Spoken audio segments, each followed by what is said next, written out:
estamos buscando lo mismo, pero la forma de acercarnos a los problemas son distintas. Entonces, como organizaciones diferentes, unas con enfoque más social, otras con enfoque más ambiental, otros con enfoque quizás más económico, podemos estar hablando de estos temas.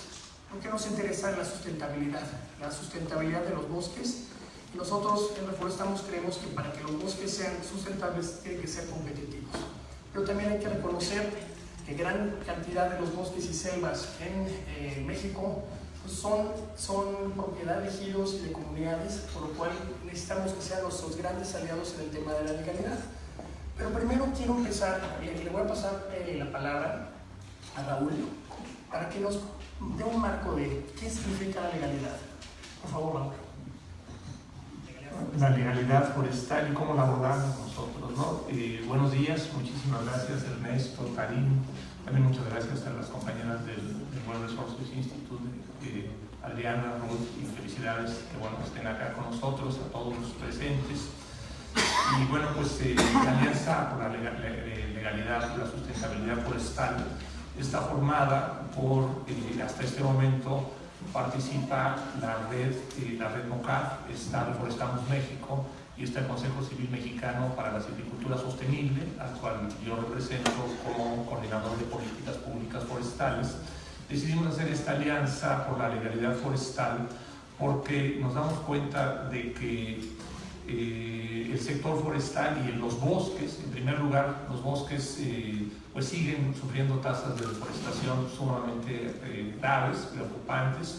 Nosotros nos dimos a la tarea de hacer una proyección con los datos precisamente del Global Forest Watch, de lo que pasa en los últimos, del 2002 para acá, que tenemos una institución forestal, que pasa con la deforestación según los datos en ese periodo, según los datos del Global Forest Watch.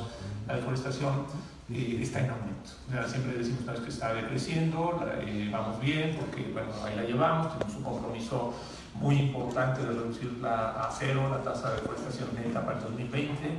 Por otro lado, hay otro compromiso de alcanzarlo al 2030, pero esos compromisos están ahí.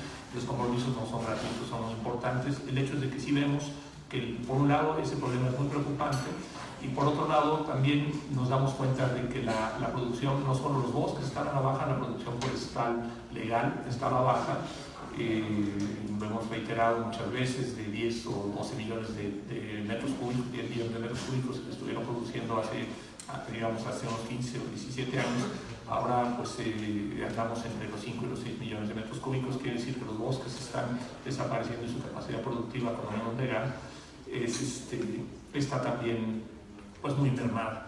Entonces nos preocupa mucho el estado de los bosques, nos preocupa mucho esta situación, y abordamos el tema, uno de los temas que abordamos como una de las respuestas es el tema de la legalidad. No nos estamos refiriendo a las actividades ilegales que se dan en el territorio forestal y que son muy importantes, como cambio de uso de suelo para los cultivos ilegales. No nos referimos a eso, nos referimos específicamente y principalmente a la madera y a productos forestales maderables, también productos forestales no maderables, el suelo, la fauna, también la fauna y otros.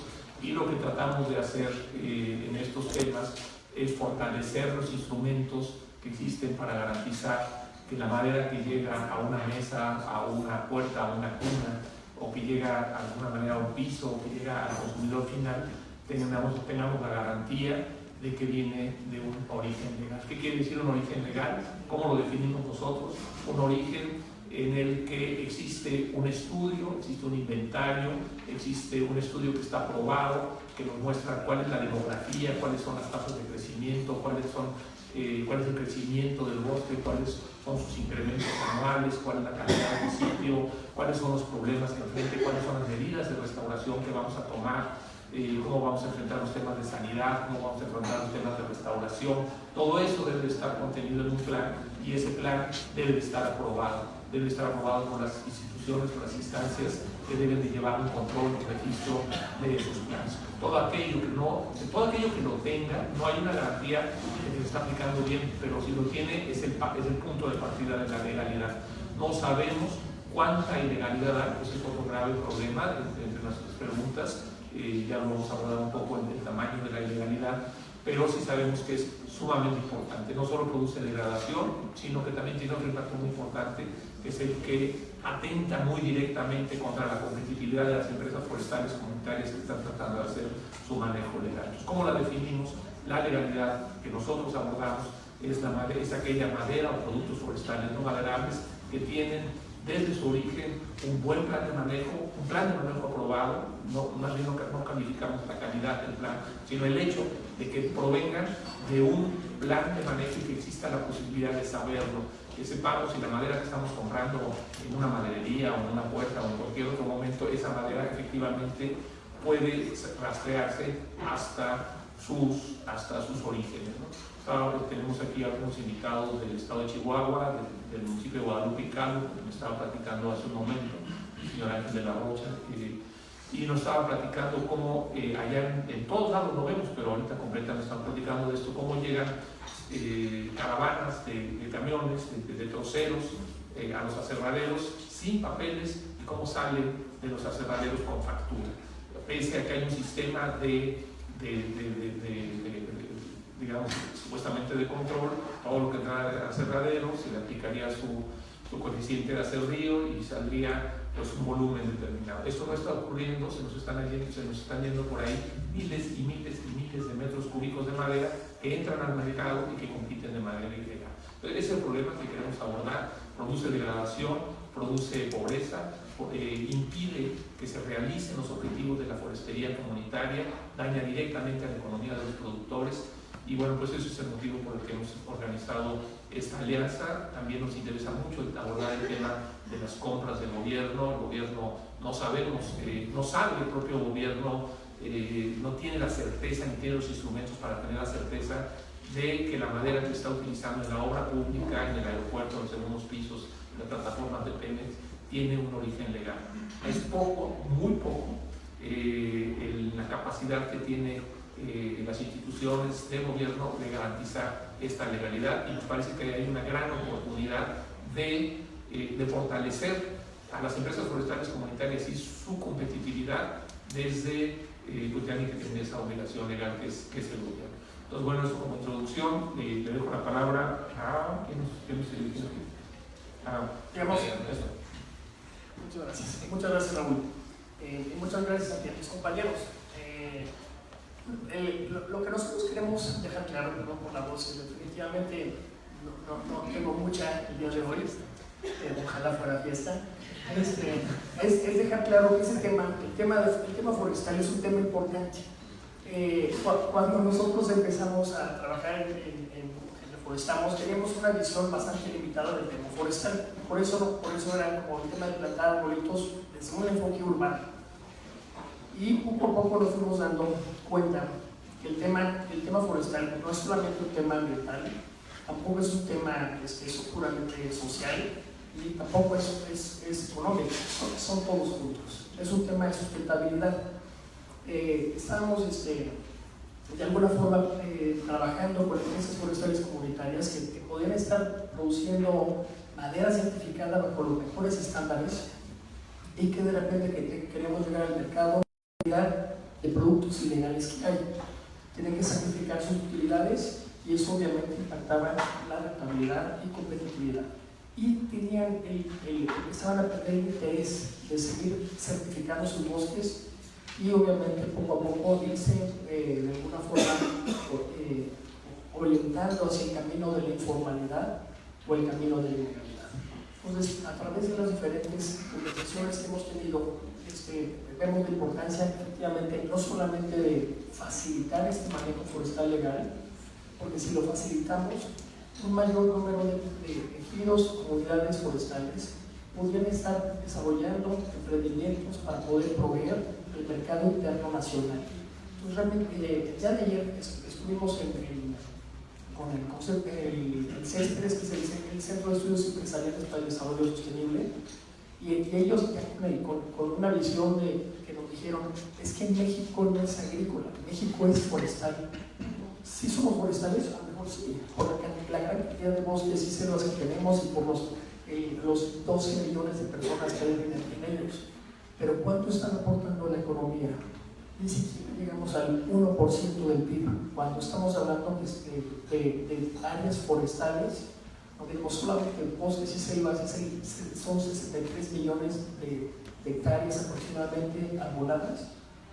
Y si consideramos áreas forestales como aquellos espacios que son también matorral, xerófilo, otro tipo de ecosistemas naturales, estamos hablando de lo doble, 120 millones de hectáreas.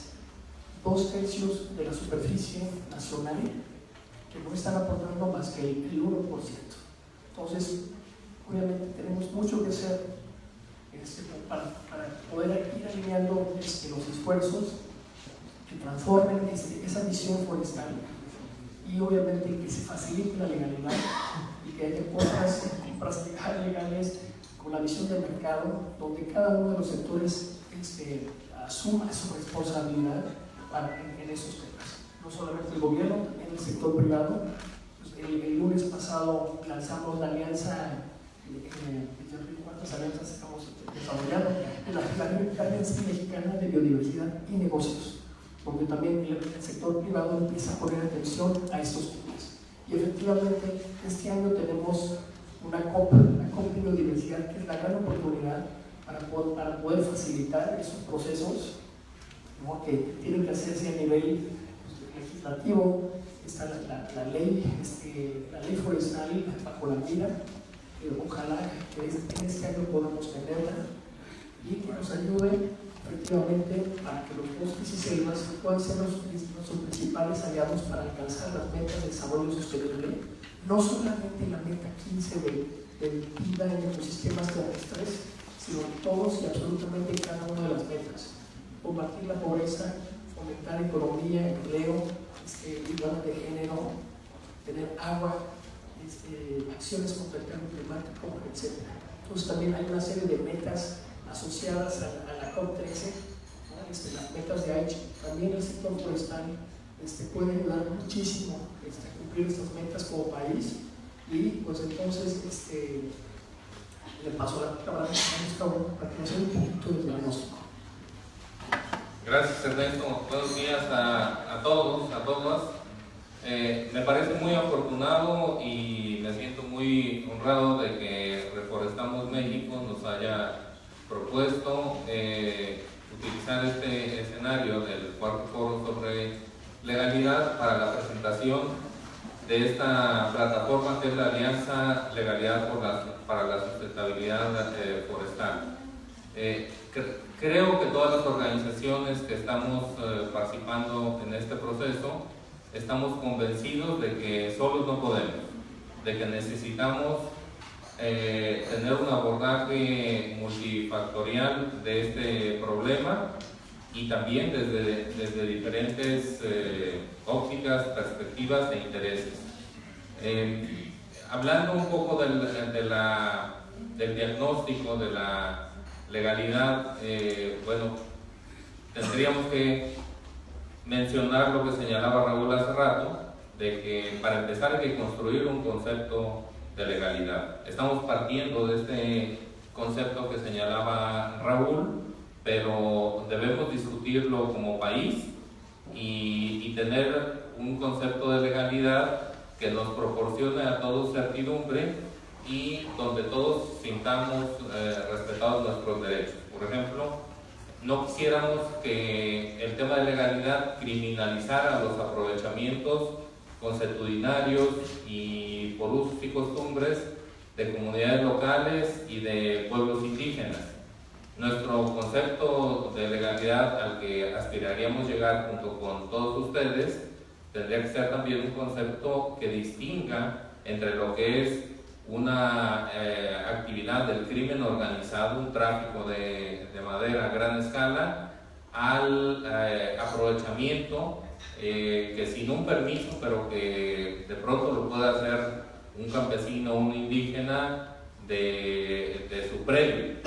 Creo que tendríamos que diferenciar esto para no terminar castigando o poniendo en una situación de mayor precariedad a la gente que ya de por sí vive en situaciones complicadas. Bien, una de las dificultades para tener un diagnóstico, el tamaño del problema, es que, bueno, no tenemos muchos estudios al respecto. Hay una referencia en el Plan Nacional de Desarrollo, hay declaraciones de la presente administración que ubican en un 70% el tamaño del problema. Nosotros, como Red MOCAP, realizamos el año pasado un sondeo de percepción que nos indicaba que había en promedio un 60% de ilegalidad desde la perspectiva de los actores que se entrevistaron, pero necesitamos como país tener una construcción de una metodología, de un grupo de indicadores y que tengamos un modelo menos objetivas, lo cual es una enorme dificultad en una actividad que implica pues actividades, como dicen los abogados, de oculta realización y que son muchas de ellas clandestinas. Pero bueno, consideramos que el tema de legalidad afecta severamente si no tenemos un contexto fuerte, la desigualdad. Contribuye a que seamos un país más desigual de lo que ya somos en el campo, ya que la ilegalidad hace que un grupo de gentes tenga una apropiación de materias primas a muy bajo costo y de las que va a obtener una ganancia extraordinaria, similar al tráfico de especies, al tráfico de personas, al tráfico de armas o al tráfico de drogas. Es una actividad que, vista como en la modalidad de crimen organizado, puede estar obteniendo ganancias extraordinarias de 200, 300%, lo cual tiene también un potencialidad muy alto de corrupción. Creemos también que la pérdida de los recursos forestales por deforestación y degradación relacionadas con la actividad ilegal, bueno, nos está generando también la pérdida, la posibilidad de que haya empleos en el campo en un momento en el que lo requerimos mucho, que requerimos que los jóvenes tengan alternativas de empleo, que las mujeres tengan alternativas de empleo, sobre todo cuando no tienen acceso a derechos sobre la tierra. También es un tema que se relaciona fuertemente con biodiversidad. Ya lo señalaba hace un momento Ernesto, si no protegemos nuestros bosques, si no generamos un marco de legalidad al respecto, bueno, toda la biodiversidad que albergan está en riesgo. No es solo un tema de conservación de la biodiversidad, también es un tema económico y de aspectos legales y jurídicos, y desde luego bueno, también la parte de la agenda de cambio climático y de certificación. No podemos aspirar a tener una política congruente de cambio climático, a mantener nuestros stocks de carbono, a incrementarlos, si estamos perdiendo bosques por la actividad ilegal y por no estar promoviendo de manera adecuada. Y aquí creo que a Gonzalo le toca abordar ese tema de cuáles serían las propuestas, pero necesitamos estar fomentando realmente que haya un manejo y aprovechamiento sustentable de los recursos forestales. Bien, yo dejaría la intervención en este punto y cedería la palabra a Gonzalo Chapela. Gracias.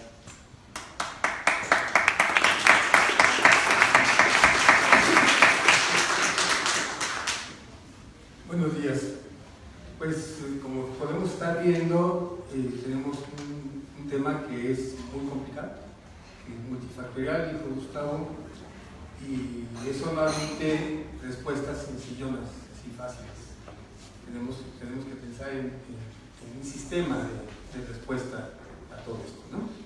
Yo quisiera confesar que lo que voy a decir a continuación pues está como parte del debate de fin de año respecto del presupuesto, que es realmente de escándalo y pues realmente de agarrarnos fuertes, porque el año que viene quién sabe cómo nos va a ir.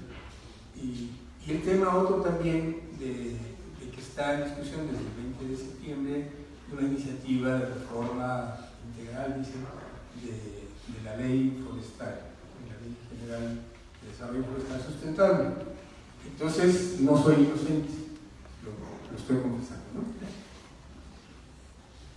Tenemos que tener un buen diagnóstico de causa para poder entonces pues ver algunas cosas, ¿no? Desde la perspectiva de los recursos naturales, me parece que las vacas no se van a extinguir porque dan leche y entonces la gente les da de comer. Y entonces ese es el punto de partida principalísimo de todo esto, ¿no? Los únicos realmente capacitados para poder defender los bosques son los dueños de los bosques, siempre y cuando estos bosques les den beneficios y que ellos perciban además que estos beneficios son para ellos. ¿A qué me refiero? Que muchas veces hay beneficios, pero no se reparten entre toda la gente que debería. Entonces, nuestro modelo tiene que ser un modelo de prosperidad de las comunidades forestales en un mercado competido, un mercado abierto. Y entonces, de ahí mismo viene directamente una idea de las cosas que hay que hacer para que estas empresas sean prósperas. Entonces, en primer lugar, yo diría que tenemos un rezago de activos públicos en las zonas forestales. Estamos hablando de que en la mayoría de los casos son áreas aisladas, áreas muy deprimidas, con índices de desarrollo humano bajos y con un rezago de infraestructura productiva que va directamente contra el costo, contra las utilidades de las empresas y su viabilidad. Y por otro lado, también con un rezago de servicios, que algunos son directamente dirigidos a la pérdida de utilidades también, y otros también pesan sobre la economía de las empresas, porque estas empresas sociales muy frecuentemente cubren huecos que el Estado no está haciendo, en términos de escuelas, subsidios a poner hospitales, a todo ese tipo de cosas. Hay que considerar que en estas zonas las comunidades, los ejidos, son una de las instancias que desarrollan los caminos, que desarrollan la electricidad, que desarrolla el agua potable, que está en todos este tipo de cosas. Y hay que pensar también que no es lo mismo que le pongan a uno una alfombra roja en Ramos Arizpe para construir coches, en donde tiene pavimento, agua potable, y tiene créditos fiscales, exenciones de largo plazo, etc., a un lugar en donde al revés, la empresa tiene que subsidiar las funciones incumplidas del Estado, más construirse su propia infraestructura o pagar los costos. Trabajar con motores de diésel en vez de motores de energía eléctrica es toda una diferencia, cualquiera lo puede imaginar, etc. No me imagino tampoco cómo podemos hacer, estoy pensando, no sé, en algún lugar en Mezquital, Durango, en donde hay que subir cada fin de semana con una maleta de billetes en denominaciones chicas para poder pagar la raya del aserradero. ¿Cómo se hace eso? Caminar hora y media por una brecha que es predecible, y en esas circunstancias de inseguridad de allá no tener un accidente, digamos, ¿no? Entonces, a eso es a lo que me refiero con una serie de rezagos que tenemos para poder hacer un ambiente de negocios adecuado y una calidad y competitividad de los territorios donde están los recursos forestales. Podemos hacer mucha policía, podemos hacer muchas otras cosas, pero si no tenemos esta base, este campo de cultivo ordenado, pues prácticamente es imposible. Eso está muy distante, pero tenemos que visualizarlo. En el corto plazo sí tenemos algunas cosas que ver, y me voy a referir solamente a una. El presupuesto que está reduciéndose sustancialmente, 60% para este año, y no es poco, no solamente está así, sino que está desviado hacia actividades que no van a fortalecer estas empresas. 18% del presupuesto del año pasado es para producción, el resto es para otras cosas útiles, seguramente, pero yo creo que es momento de que si hay poco dinero, revisar ese balance. Nosotros proponemos que el 50% del presupuesto que quede después de las negociaciones sea para producción y que lo compartamos a tercios entre las plantaciones, el desarrollo de cadenas de valor y la silvicultura. Y enfatizo las cadenas de valor porque tenemos una demografía en donde ya la mayoría de la población no tiene derechos de acceso a la tierra.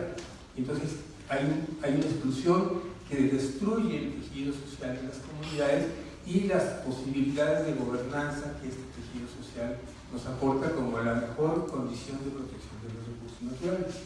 Entonces, no solamente tenemos que hacer una buena silvicultura, ni un buen manejo y gerencia de los recursos y de las empresas productoras de materia prima. Necesitamos un modelo diferente en donde se capture localmente la mayor cantidad de valor agregado que sea posible. Eso yo creo que es muy enfático y que tenemos a la mano instrumentos como para poder ir avanzando hacia un modelo de esta naturaleza. Otra segunda línea, digamos, de diagnóstico y de propuesta es que, pues la verdad es que sale más barato pedir perdón que pedir permiso en este país. Hay todas las señales de que si pedimos permiso nos va mal.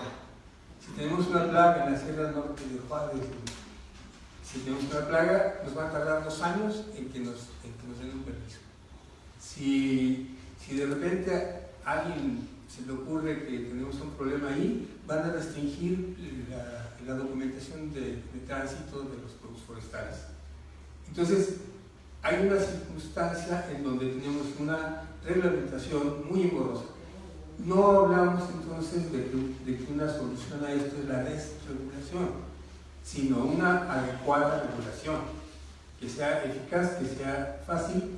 Y ahí hay un paquete en el proyecto de reforma de la ley forestal que desde marzo de 2014 generó el Consejo Nacional Forestal y que no está contenido en la iniciativa que están los diputados ahora discutiendo, que incluye procedimientos automáticos para predios y para prestadores de servicios que son adecuados, mejoramiento de los servicios técnicos, reducción de los tiempos de respuesta y sobre todo la participación mucho mayor de las comunidades con capacitación y con acreditación para poder mejorar y abaratar la elaboración de los planes de manejo de pues, ¿no?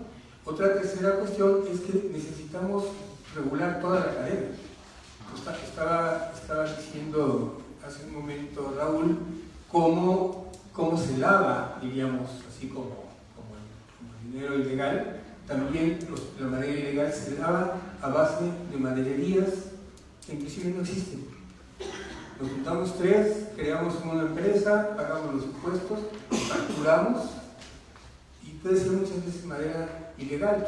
Y cuando digo ilegal no solamente es madera que no proviene de un predio bien manejado, sino muchas veces madera robada también, ¿no? Yo quisiera un poco agregar este elemento importante porque estamos hablando de lugares aislados y de que actividades ilegales conducen a asociaciones ilegales, entonces nos acercan naturalmente con actividades del crimen organizado. Y nos consta cómo estas actividades se han ido diversificando, incluyen también el robo en los predios. Y sobre todo cuando estos predios están abandonados, etcétera, inclusive en zonas que están bajo un estatus de área natural protegida. En algunas condiciones, las áreas naturales protegidas que no tienen plan de manejo, que no tienen incentivos de participación, en vez de ser una protección, están contribuyendo a ser también un factor de degradación y de ilegalidad. Eso hay que revisarlo muy bien y tenemos que dialogarlo con mucho cuidado. Y pongo por último, no porque sea menos importante, elementos de mercado. Tenemos un mercado forestal muy elemental, muy poco desarrollado, muy poco capaz, donde no hay una estandarización de productos, donde falta seguimiento y donde hay elementos que no se han tocado, como el tema de las compras del gobierno. La ley de adquisiciones del sector, el ordenamiento de adquisiciones del sector público ya dice que se tiene que comprar solamente de manera certificada. La verdad, yo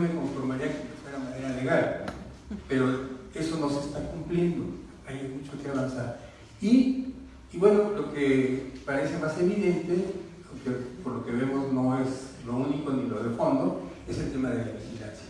La Profepa no puede. La Profepa, si hacemos caso de que es 70% de ilegalidad, estamos hablando de 13 millones de metros cúbicos de tráfico ilegal de madera. Y el decomiso del año pasado anda alrededor de 40.000 metros cúbicos, es menos del 1%. O sea, simplemente la Profepa no tiene la capacidad, no está haciendo el trabajo de vigilar adecuadamente, ¿no? Más allá de que no esté viendo ni las importaciones ni las madererías, esta parte tampoco en el monte lo está siendo capaz de hacerlo.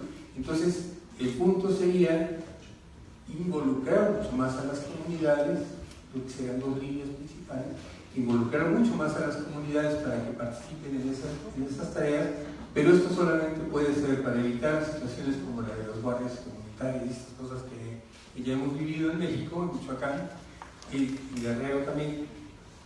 Esto tiene que ser con, tiene que ser con una coordinación muy importante entre los sectores que tienen que ver esto, y fundamentalmente con las fuerzas públicas, que muchas veces no saben cuáles son los criterios y no aplican los mecanismos y las formas de vigilancia de una manera adecuada.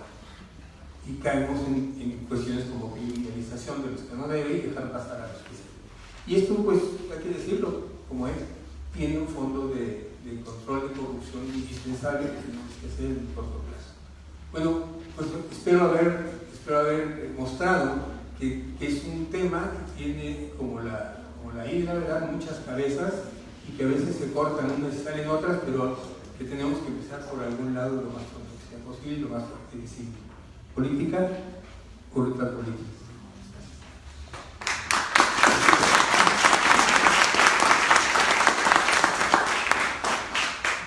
Muchas gracias, Gonzalo. No sé si hay alguna pregunta del público. Si no hay preguntas, podemos seguir con nuestro programa. ¿O algún comentario? Sí, por favor, Carlos.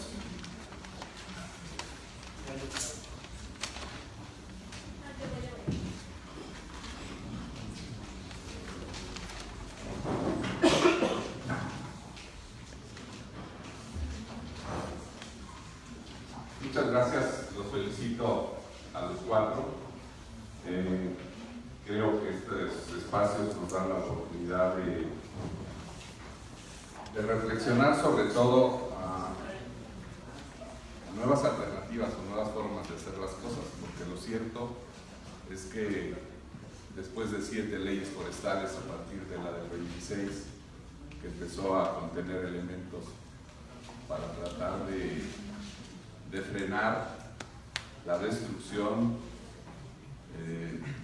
y desde luego la ilegalidad en materia forestal, pues creo que no hay muy buenas cuentas. Pero yo quisiera por favor escuchar de alguno de ustedes algunos comentarios que tienen que ver quizá con el origen, antes incluso de hablar de legalidad.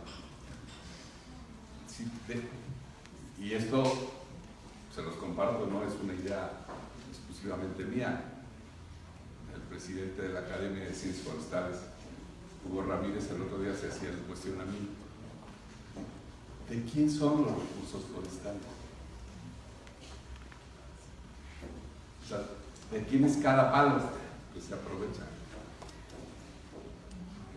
¿Por qué, si son míos, tengo que atravesar por esa parafernalia de, como decía Raúl, de permisos y de irme a aventar horas, ¿verdad?, a ver si me lo aceptan, sobre todo ahora que no hay suficiente personal en la Secretaría? Pues mínimo deben ser 2 meses. Y luego, pues el pago al ingeniero forestal, ¿verdad?, que es el que lo puede hacer. Y yo soy ingeniero forestal y hago programas de manejo. Pero, ¿realmente de quién son los recursos? Y luego, ¿por qué le tengo que pedir permiso al gobierno? alcanzarle nada más, y que tuviera yo ciertos lineamientos para que se proteja lo que el constituyente del 17 intentó. En el fondo, yo creo que este es el origen de muchos de los problemas de la ilegalidad, es que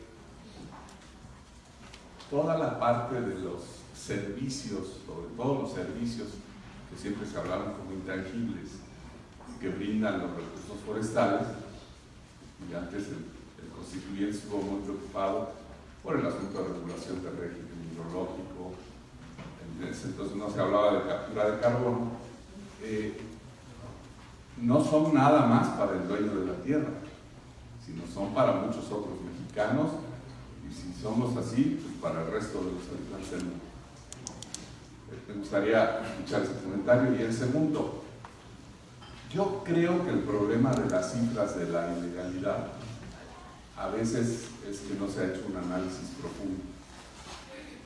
Platicaba yo en la expo con la doctora especialista en carbón en México. Me decía, mira, en México se deben de producir anualmente, o se usan para hacer carbón, pues varios millones de metros cúbicos al año. Ella estima que unos 6. El 90% son de fuentes, si así le queremos llamar, ilegales. El bono energético que los bosques están pagando no se contabiliza, y lo estamos colocando en la parte de la ilegalidad. No se diga de leña combustible. Me gustaría escuchar sus comentarios. Gracias. Sí, coincido muchísimo. Muchas gracias por el comentario. Me gusta mucho, además coincido. Me gusta mucho que lo plantee, ingeniero.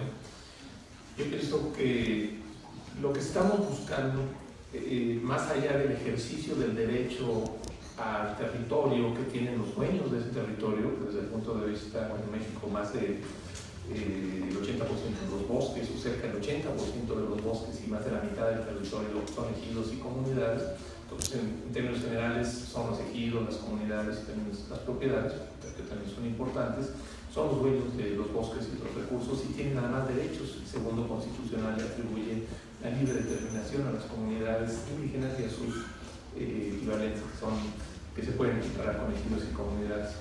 Entonces, ¿qué es lo que se busca cuando hablamos de esta legalidad? Y no voy a ser muy extenso, es que exista la garantía de que se está aplicando la mejor, según mi punto de vista, es que exista la garantía de que se está utilizando la mejor práctica y que se está de alguna manera actualizando incluso esa mejor práctica. No necesariamente hay una mala intención en aprovechar mal el bosque, puede haber también falta de capacidad técnica y otras cosas. Entonces, la regulación es necesaria, según desde mi punto de vista, y la legalidad es necesaria para garantizar ese manejo, para garantizar sanidad, para garantizar restauración, para garantizar que las tasas de aprovechamiento corresponden a la calidad del sitio, a la demografía, al desarrollo, que se está aplicando el mejor modelo silvícola y que se están realizando esas prácticas. Eso es, yo creo que lo que se busca en la regulación, garantizar que se están logrando las mejores prácticas. ¿Es la legalidad el mejor instrumento? No lo sé, pero es el que tenemos. La otra es, pues, cada quien que saque lo que pueda como pueda y lo venda en el mercado. ¿Y qué pasa con de largo plazo? Aquellas comunidades posiblemente más conscientes y más estructuradas, pues seguramente algunas de ellas dirán, no queremos acabar nuestros bosques, otros tal vez no tengan ni siquiera los elementos técnicos para evitar.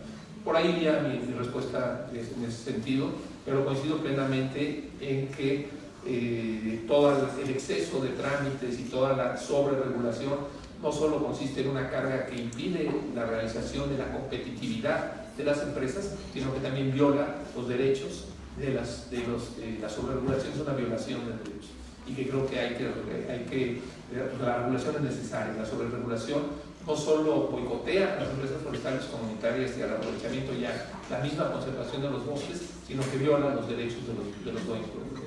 No sé si eso es lo que... Bueno, yo creo, Carlos, el tema de la propiedad de la tierra, de los recursos, es uno de los aspectos claves, creo que en toda la agenda climática. Por ejemplo, ahorita tenemos una discusión en el tema de la reducción de emisiones por deforestación y degradación, que es un punto clave en los temas de cambio climático, y si esta titularidad de la reducción de emisiones está asociada a la propiedad de la tierra y a la propiedad de los recursos. Es una discusión que hay incluso a nivel global. Pero volviendo al tema de los, exclusivamente de los, digamos, la parte vegetativa, creemos que por una parte, la declaratoria o la consideración de utilidad, de interés público de los recursos,